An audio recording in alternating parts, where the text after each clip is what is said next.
प्रणाम सुनो छत्रसाल महाबली कयो बलि बलि। आज का हमारा अध्याय विभूति खंड 75। जिस अध्याय का नाम मैंने दीवान पद रखा। महामती श्री प्राणनाथ जी महाराज विक्रम संवत 1710 सन 1653 में आज का गुजरात और समय का द्रोण राज्य में राज्य कारोबार में दीवान पद पे आरूढ़ हुए। वहां उन्होंने दीवान पद संभाला, राजकाज में काम करने लगे। इसी समय ईस्वी सन 1655 में धनी श्री देवचंद्र जी महाराज सदगुरु महाराज की तबीयत नादुरुस्त होने लगी, वो अस्वस्थ होने लगे। महामती प्राणनाथ जी महाराज द्रोण राज्य में कारोबार में थे, दीवान पद पे थे।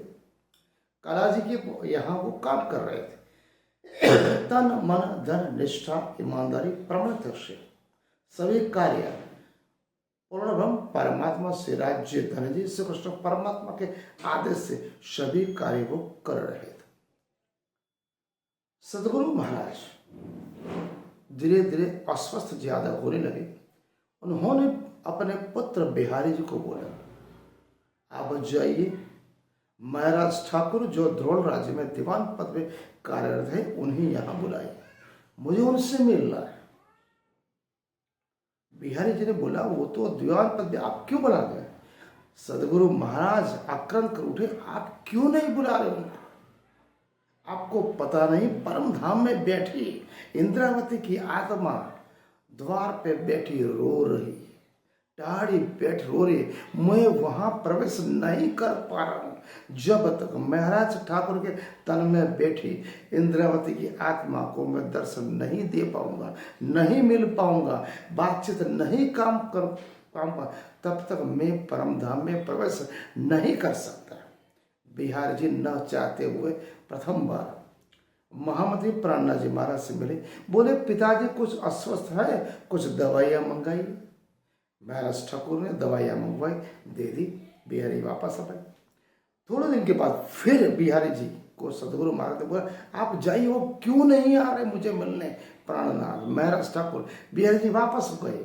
इस बार उन्होंने क्या बोला, पिताजी के लिए अंबर कस्तूरी चाहिए, कुछ दवाइयां अंबर कस्तूरी में। महाराज ठाकुर ने वापस दी, वो वापस चले गए। तीसरी बार ज्यादा अस्वस्थ होने पर सदगुरु महाराज ने बोला बाल भाई को, आप जाइए, महाराज ठाकुर क्यों नहीं आ रहे? मैं उनको मिलने के लिए लालायित हूं, उनकी आत्मा परम धाम में आक्रंद कर रही है। बाल भाई तुरंत दौड़ते हुए आए। बोले, महाराज ठाकुर आपको ये क्या हो गया? आपको दो दो तीन तीन बार बुलाया, आप सदगुरु से मिलने नहीं आए। महाराज ठाकुर प्रभु प्राणनाथ ने बोला, मुझे ऐसा कोई बताया ही नहीं। अगर मुझे पहले बोला होता कि सदगुरु महाराज अस्वस्थ है, नादुरुस्त है, मैं तुरंत राज कारभार छोड़ के आ जाता। मुझे तो कभी बताया ही नहीं। ये बोला कि दवाई दो, अमर कस्तूरी दो। बाल भाई बोली, जो भी हो आप चलिए। महामती प्राणनाथ जी महाराज ने राजा कल्ला जी को बोला, आप राजकाज संभालिए।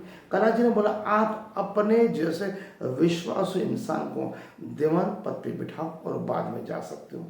महाराज ठाकुर ने अपने एक विश्वास को बिठाया। संपूर्ण राज्य कारभार शोभा दीवान पद का तुरंत सदगुरु महाराज से मिलने आए।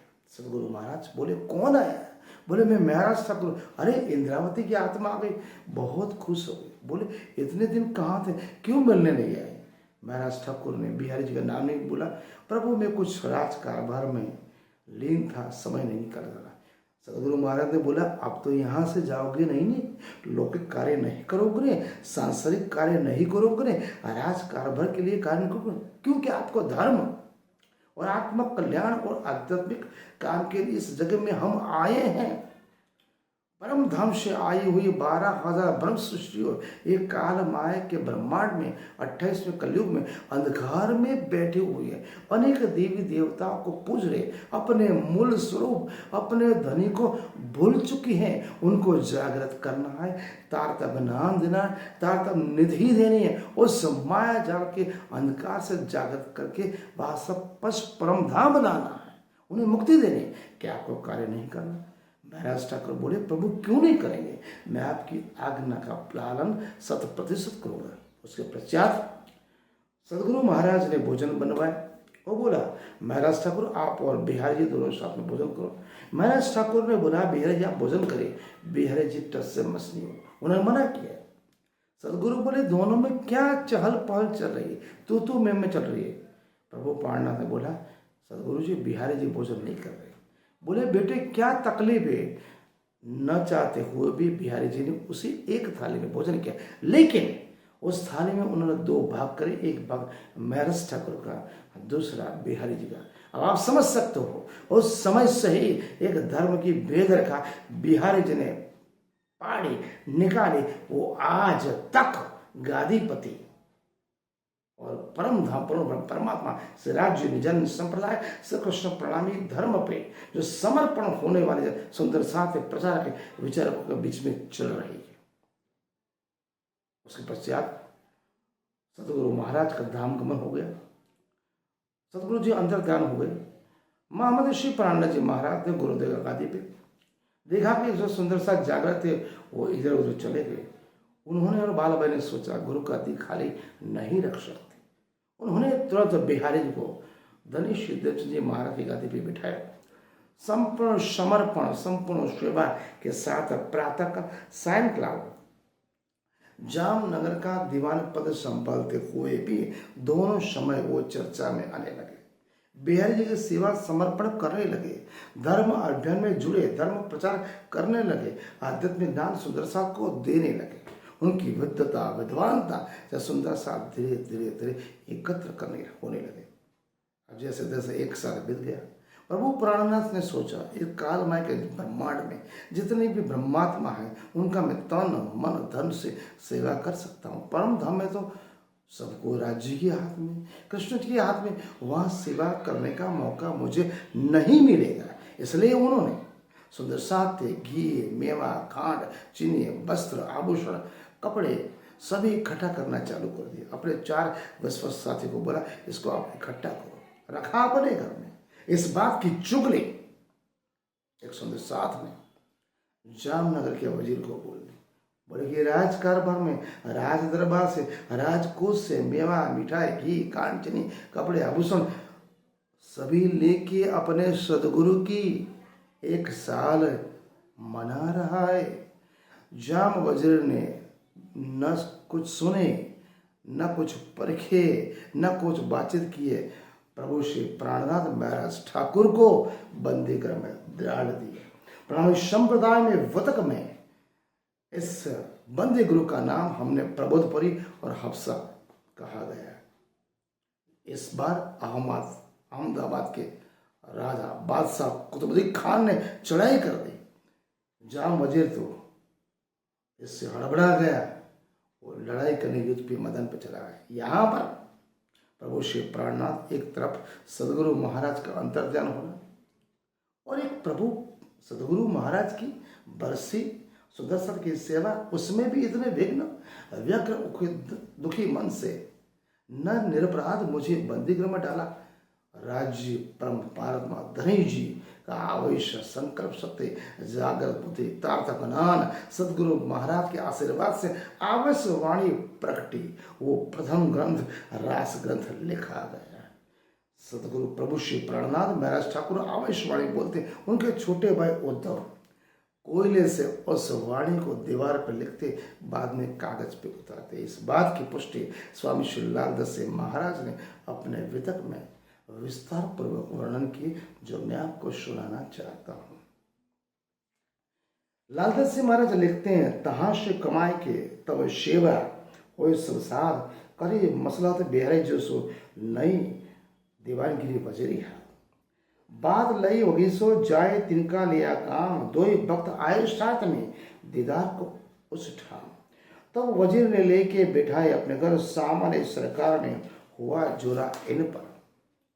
संवत 1774 लई कुतुब खान मुहिम, जाम वजीर गए तीन पर खरबड़ पड़ी इनको। लालदास से मारक वितक में प्रकरण 17 में 15, 16, 21, 42 वाणी की चौपाई में इस बात का विस्तार पूर्वक वर्णन है। अंत में जामनगर वजीर जब वापस आए अहमदाबाद से कुतुब खान मिलने से बाद, तो उनके रानीवास से उनको रानियों ने बोला, आपने 1 साल से निरपराध, निर्दोष, अति प्रामाणिक, ईमानदार और धर्मनिष्ठ महाराज ठाकुर को अपने बंदी गृह में बिना सोचे समझे डाला। आपको क्या पता है, यहाँ हर समय हर घड़ी एक लीला हो रही, चमत्कारिक लीलाएं हो रही। इतने महान पुरुष को आपने यहाँ क्यों डाला?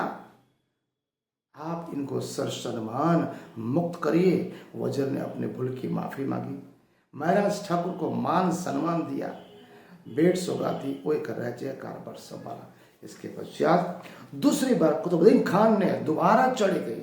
इस बार जाम वजीर और महाराज ठाकुर दोनों अहमदाबाद कुतुबुद्दीन खान को मिलने के लिए।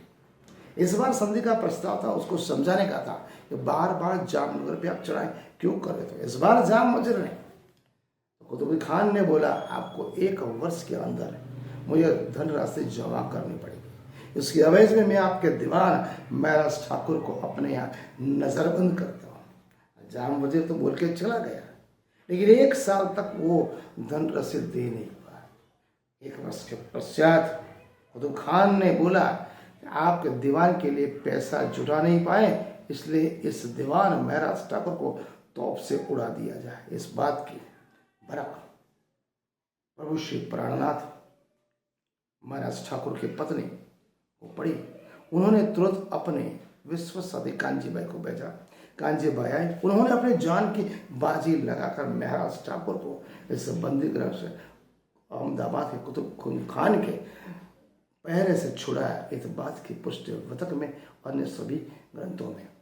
इसके पश्चात महाराज ठाकुर प्रभु श्री प्राणनाथ संसार से पूरी तरह विरक्त हो गए, व्यग्र और दुखी हो गए। ये संसार है, ये लौकिक व्यवहार है, ये राजकाज है, जहां भी जाओ धोखा, कपट, धूर्त, नापाक, बद इरादे, अपने ही बदनाम करने। उन्होंने पूरी तरह से संसार से विरक्त हो गए और संपूर्ण तन मन धन से न जाने संप्रदाय श्री कृष्ण प्रणाली धर्म के धर्म अभियान में, धर्म प्रचार में, धर्म उपदेश के लिए निकल पड़े। नवरंग स्वामी ने अपने